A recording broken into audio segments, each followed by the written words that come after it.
as much as I wanted to do this with multiple camera angles and fancy stuff, I guess we'll just do it this way, since technology is being technology. So it works really well up to a certain point, and then it just doesn't anymore. Anyway, that all said, I wanted to go and say that today I have a wonderful guest on today, and this is Ingrid. If you want to introduce yourself. Hi, I'm Ingrid Landis-Davis, and I am the Chair Emerita of Douglas County Democratic Party in Georgia. And I'm here today to talk a little bit about the history, political history of our county, how we went from an all red county to pretty much an all blue county. I am an author. My latest book that just came out this year is called Doing Life with Hope. And my previous novel is Short Side of the Triangle. And they're historical novels about Black families. Okay, awesome.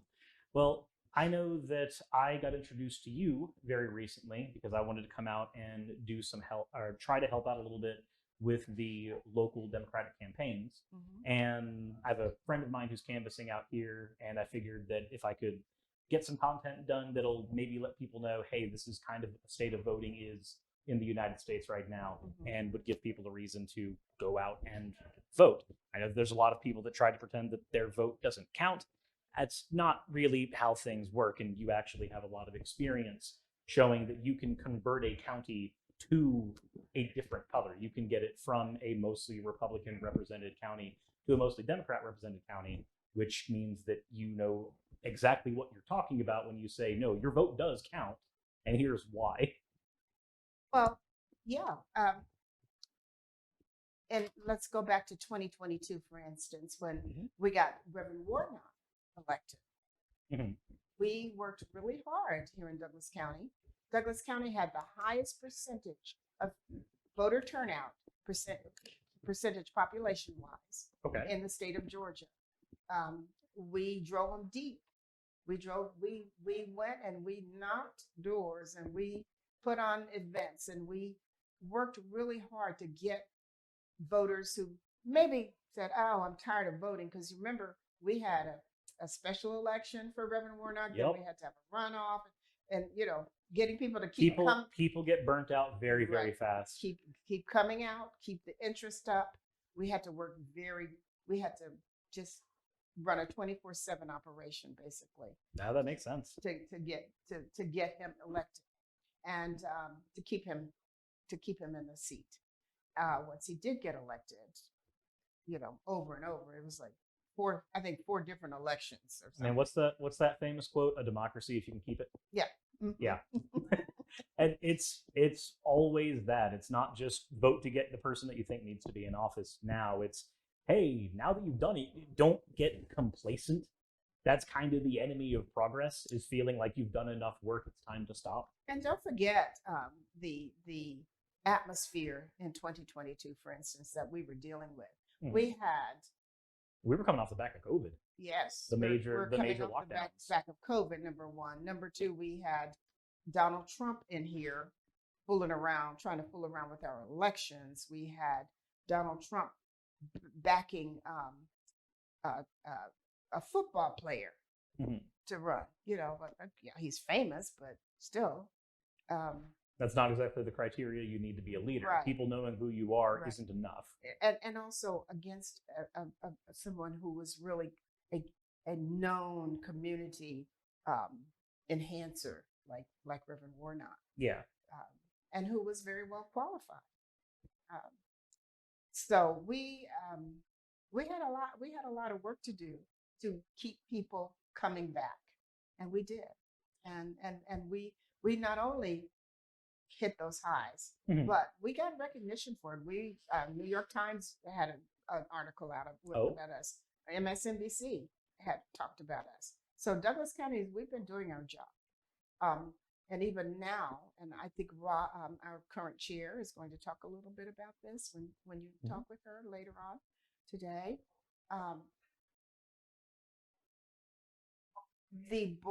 The State Board of Elections currently trying to change all the rules on how to run an election. I've been hearing a lot about that. Very, very, very bad decisions. It's a lot of trying to make it so that they can stall the certification process for as long as possible, and then correct me if I'm wrong, I think the strategy they're trying to go for afterwards is get Trump to see a different way to certify those votes, Right. because they get to call in so many votes into question after that point, Right. which is ludicrous when we have a process that already works. Well, in addition to that simple and by the way, we had some good news. We have a judge that said, no, we're not going to. So the buck actually is able to stop. The judge there's a judge saying you're going to meet the deadline for certification.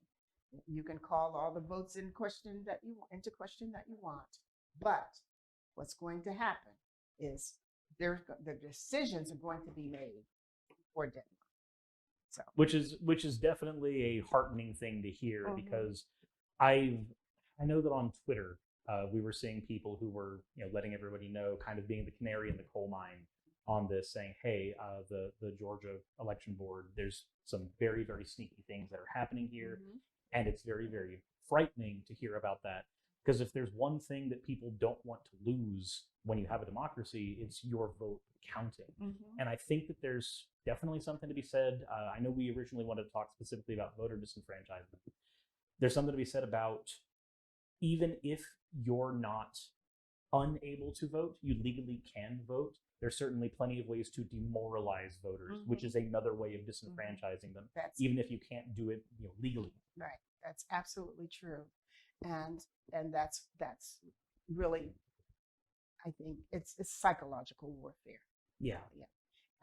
We're fortunate that our director of elections here in this county has been very vocal, has really spoken up against this very clearly. And in fact, he was on CNN talking about it. He was MSNBC, Rachel Maddow. He's getting the word out everywhere. And of course, he testified, made statements before the state board. But we are a community. This county is a community of activists on both sides now. But which makes the work that much more important. On both sides. But I will say this: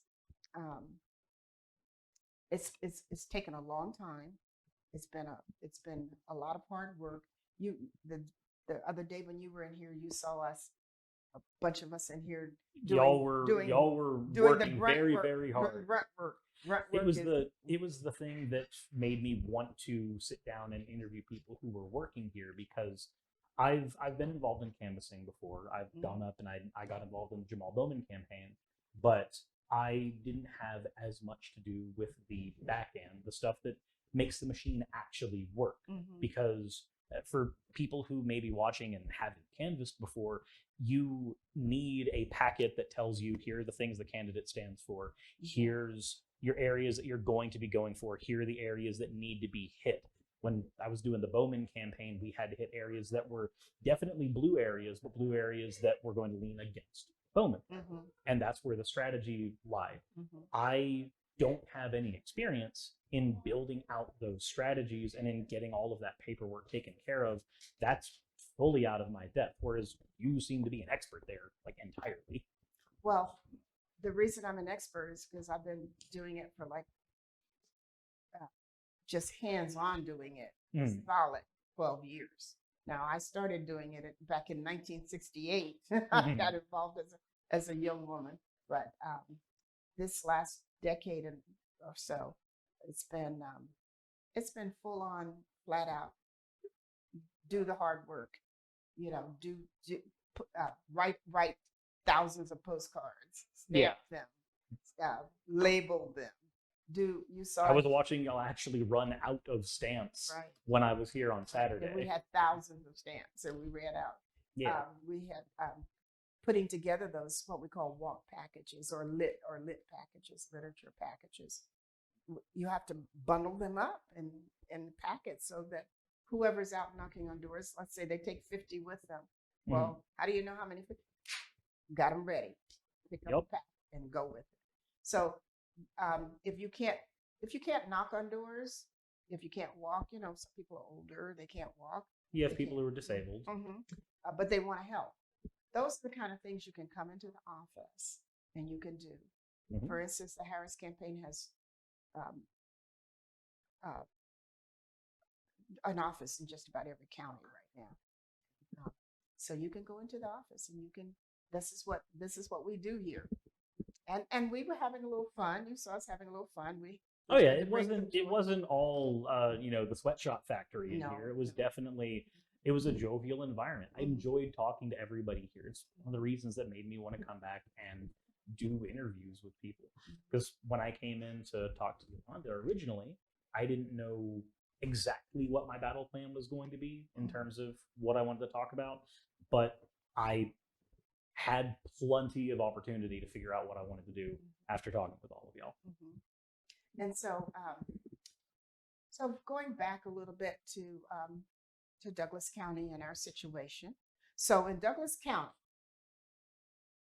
this election, this 2024 election, this was our first election where really we were a county. It was a primary election for our local candidates. What that means is basically if you win the primary as a Democrat, you've won the general. Because you've managed to turn the area from red to blue. Exactly. Which I do want to touch on in a little bit after we're done with this part about the primary elections. So we've got about 66% of the vote of the Democratic of the population are Democrats.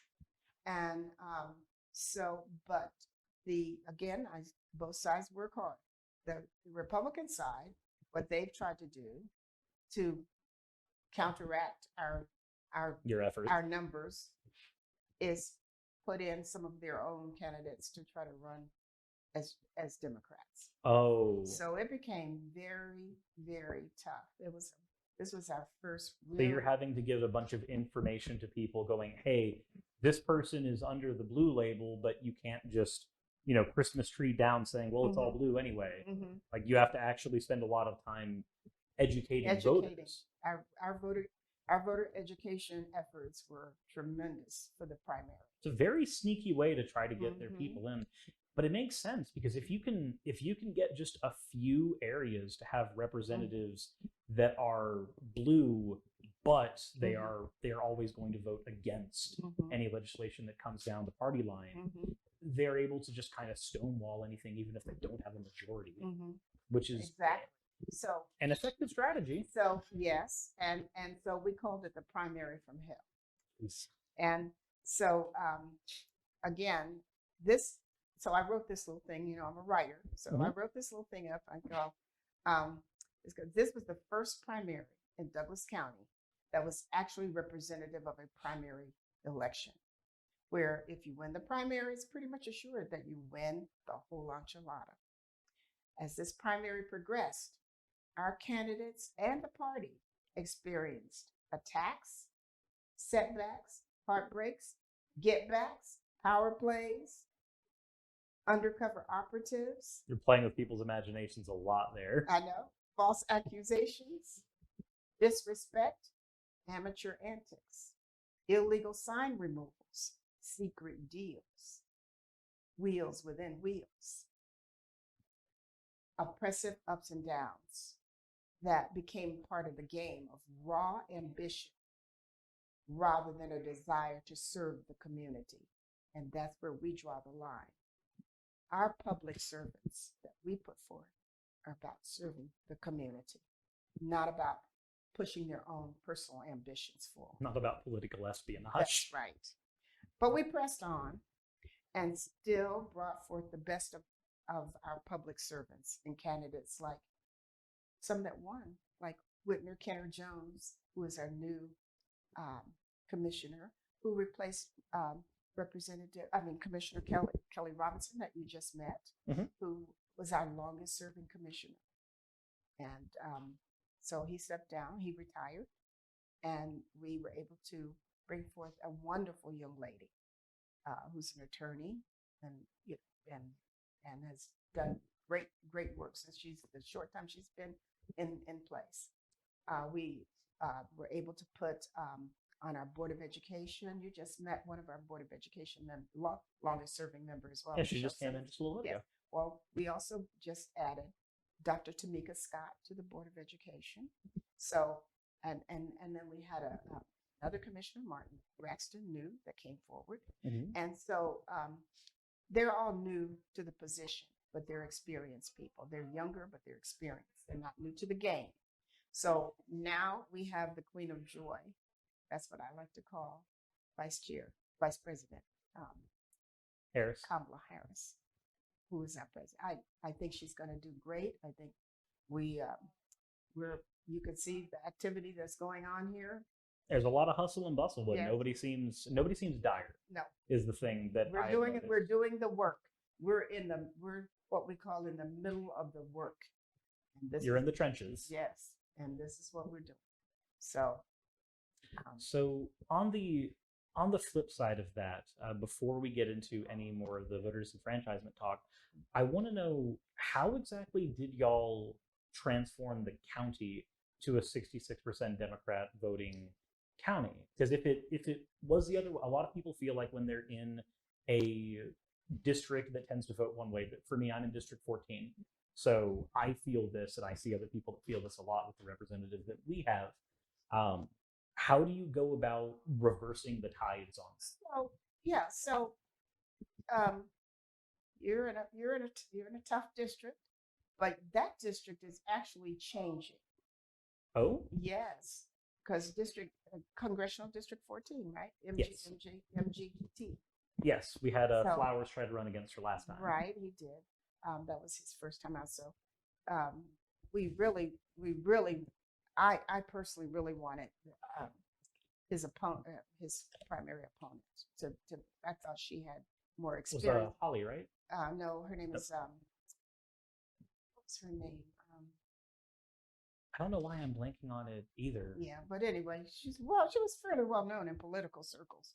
She had run for office once before, but she also had a lot of campaign strategy and management experience. That's why, because I thought you needed that over there. Because you remember, Douglas County, up until this last iteration of redistricting, we were congressional district 13, so we butted right up against you, so we definitely paid attention. But the south part of that district is already trending blue. It's already turning more blue. Yes, and what the strategy should be for your district is to get those voters out.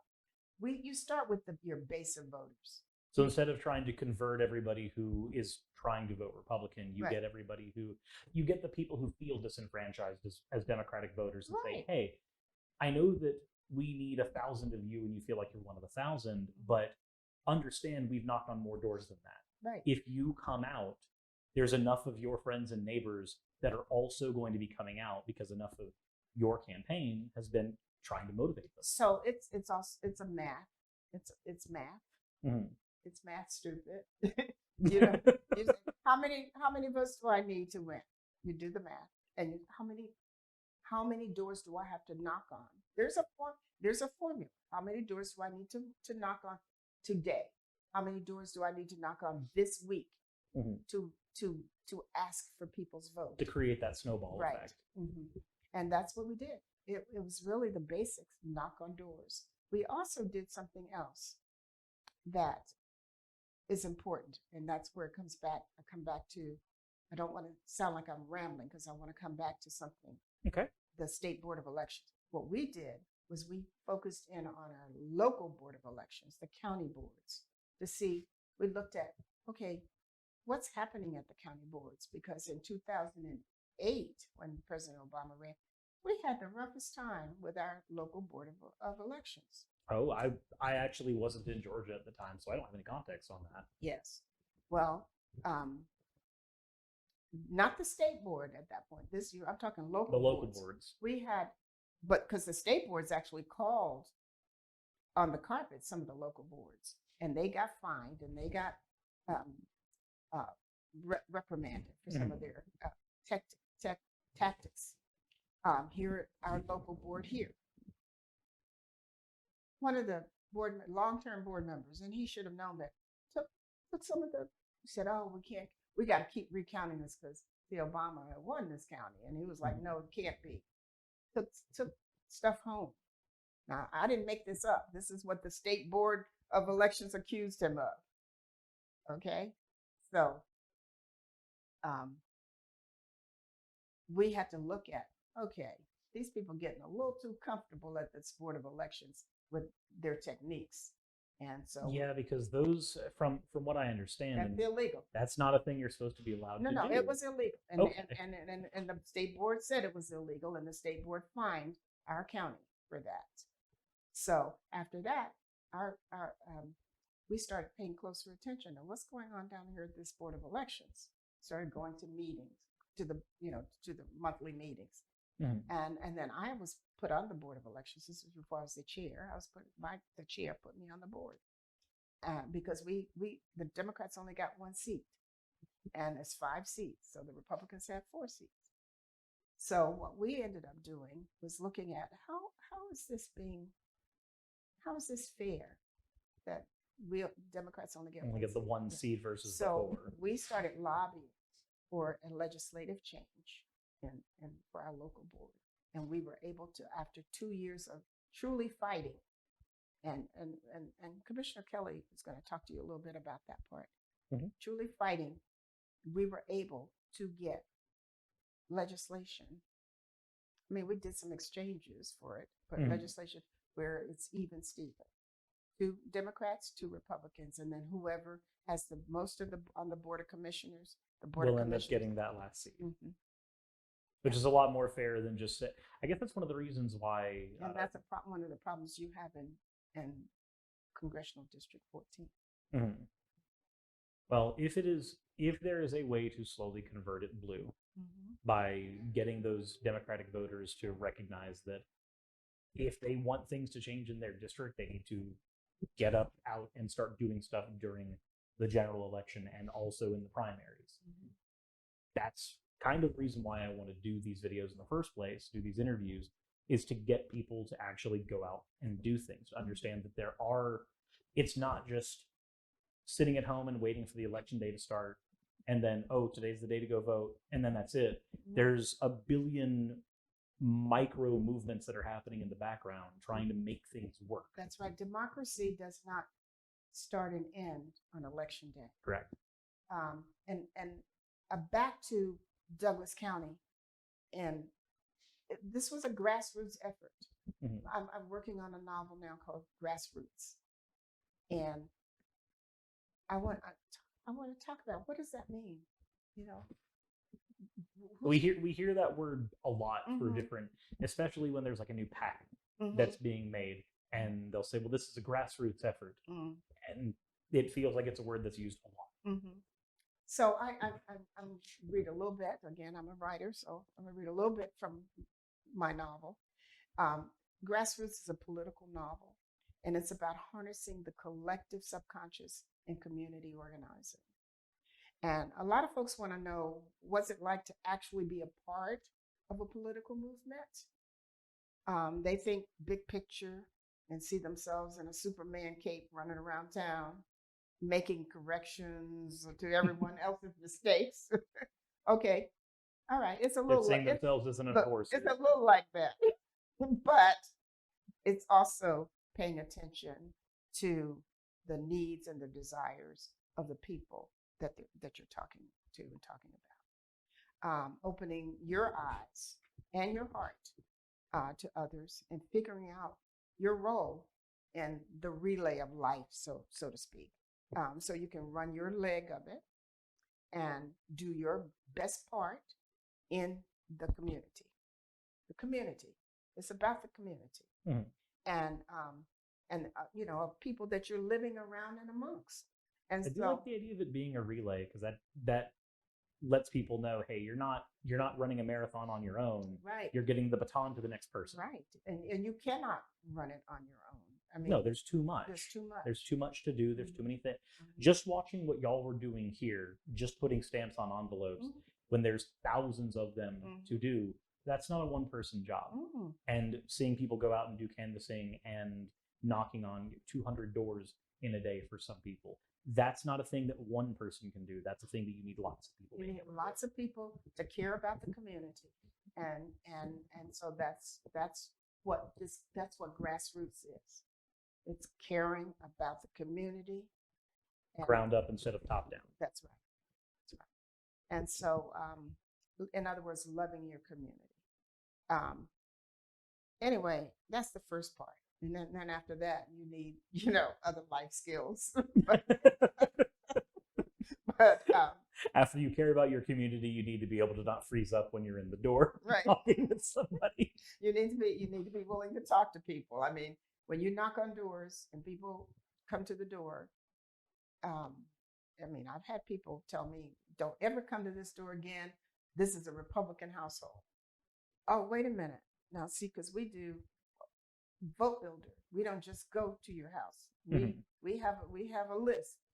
Somebody in this house voted for a Democrat, so that's why we're. So somebody in the house is not saying what they did at the ballot box at the kitchen table. Your wife, it must be a Democrat because her name's on this list. So yeah, so so it's again life skills, how to handle people, how to talk to people, how to communicate with people, and it's not easy because I'm a wallflower.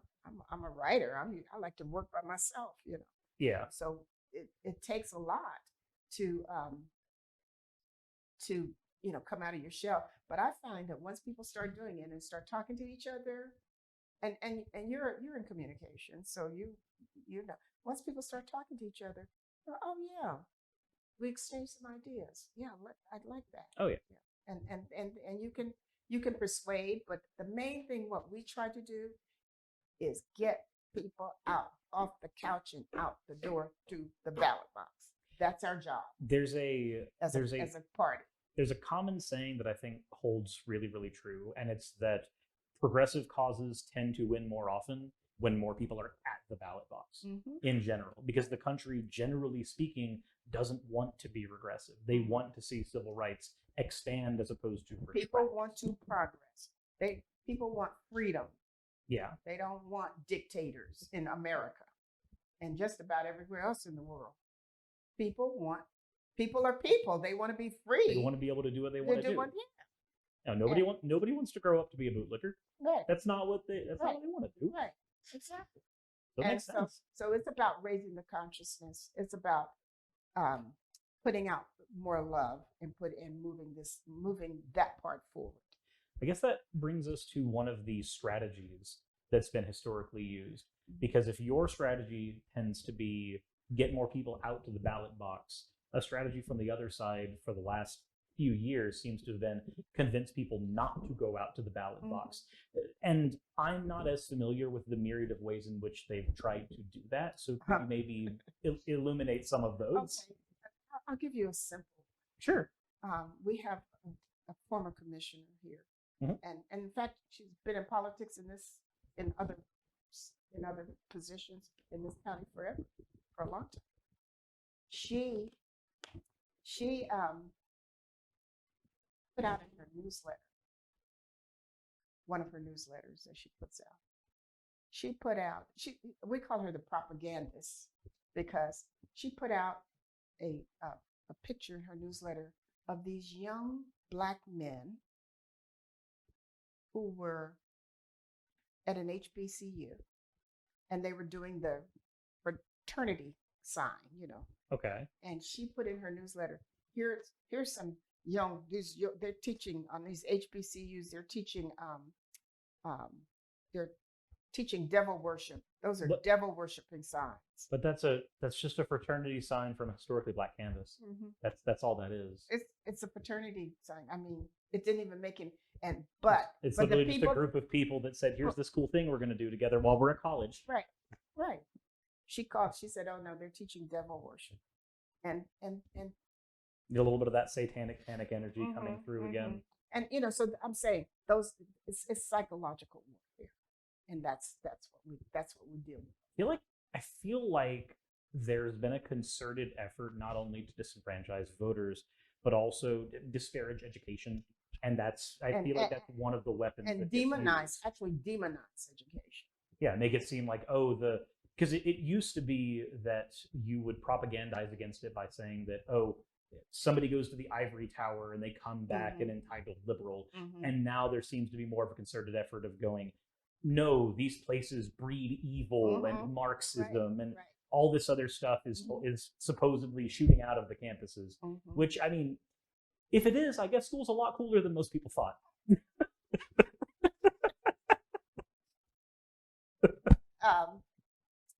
It's kind of sad, and so I was looking at that picture, and I said, "Oh, these are boys from Morehouse.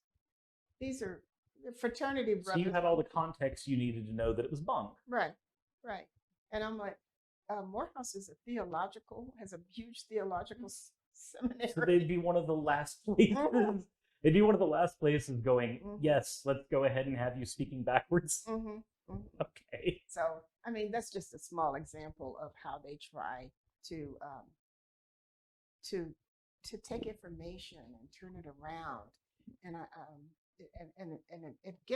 it's wearying after a while. I think we all get weary of it, but we can't. Eventually, you've seen it for the 15th time, and you don't want to. I think that's part of it too, though, is because a lot of us, when we've seen it for the 15th time, we don't want to fight against it anymore. We get tired. We get weary. We get worn out and burnt out. Yeah, and that's what they're counting on, and that's what somebody like Trump is definitely counting on. Yeah, that he's just going to wear us down with all the nonsense. But I don't know if you heard one of the songs we were playing when you were in here Saturday when we were working here. But one of the songs we played was the Mississippi Mass Choir song, I haven't got tired yet. I've been running a long time, and I ain't got tired. And that's the sentiment you want to continue on having when you're looking at somebody whose entire game plan is just exhaust you. You got to show them that you're not exhausted. I'm 78 years old, and I've been doing this for a minute, like I told you, and I'm still doing it.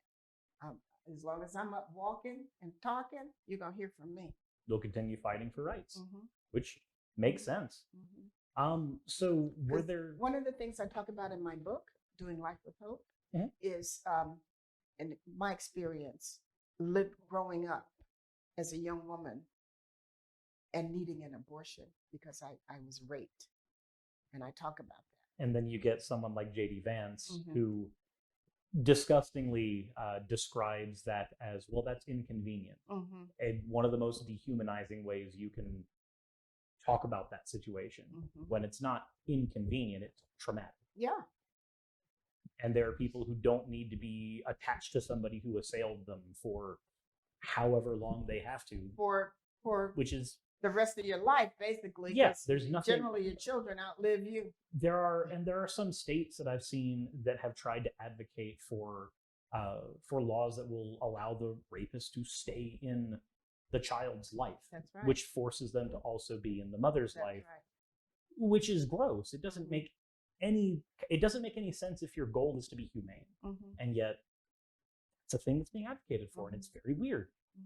And you hear often on some of the like MSNBC, Joy Reid, and they keep saying cruelty is the point, and I don't know if that's true, but I know one thing: that is what happens.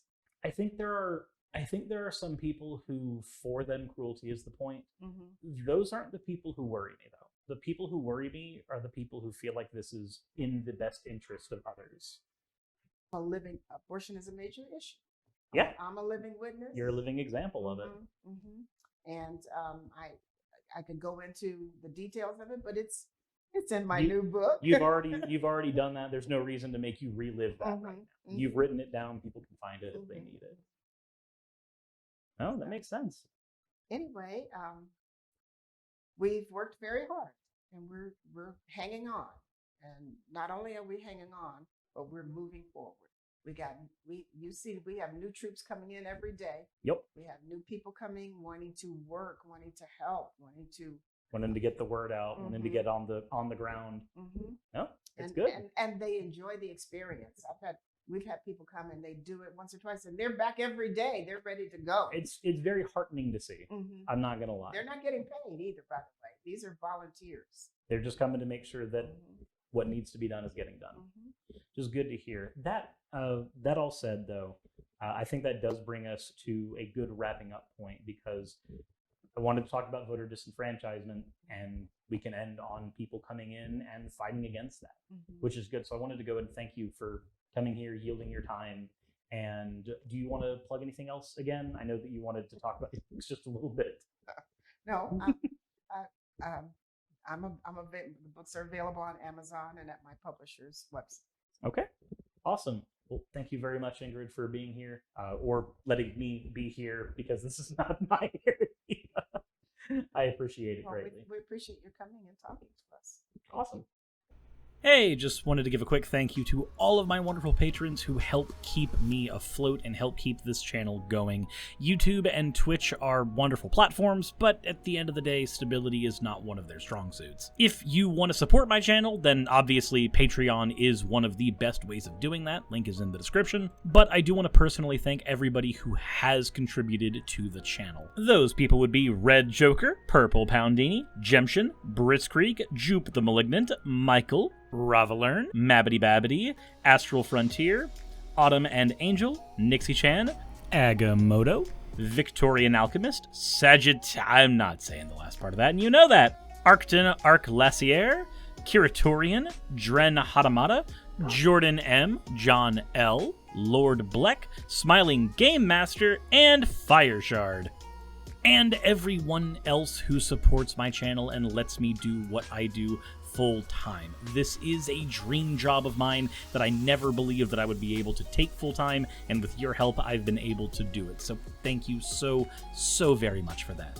Thank you for watching the video. I hope you all enjoy, and I hope you all are having a wonderful time.